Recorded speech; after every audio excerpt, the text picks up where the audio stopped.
رسول اللہ صلی اللہ علیہ وآلہ وسلم سب لوگوں سے زیادہ جواد یعنی سخی تھے، اور رمضان میں دوسرے اوقات کے مقابلے میں جب جبرائیل آپ صلی اللہ علیہ وآلہ وسلم سے ملتے بہت ہی زیادہ جود و کرم فرماتے۔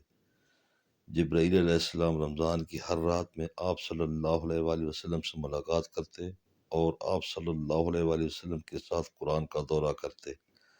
غرض حضرت صلی اللہ علیہ وآلہ وسلم لوگوں کو بھلائی پہنچانے میں بارش لانے والی ہوا سے بھی زیادہ جود و کرم فرمایا کرتے تھے۔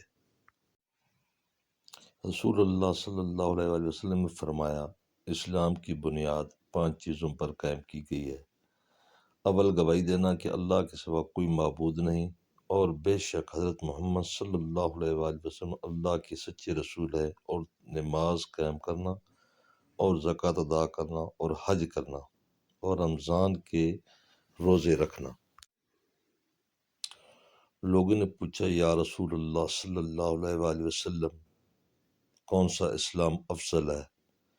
تو نبی کریم صلی اللہ علیہ وآلہ وسلم ارشاد فرمایا، جس کے زمانے میں مسلمانوں کی زبان اور ہاتھ سے سارے مسلمان سلامتی میں رہیں۔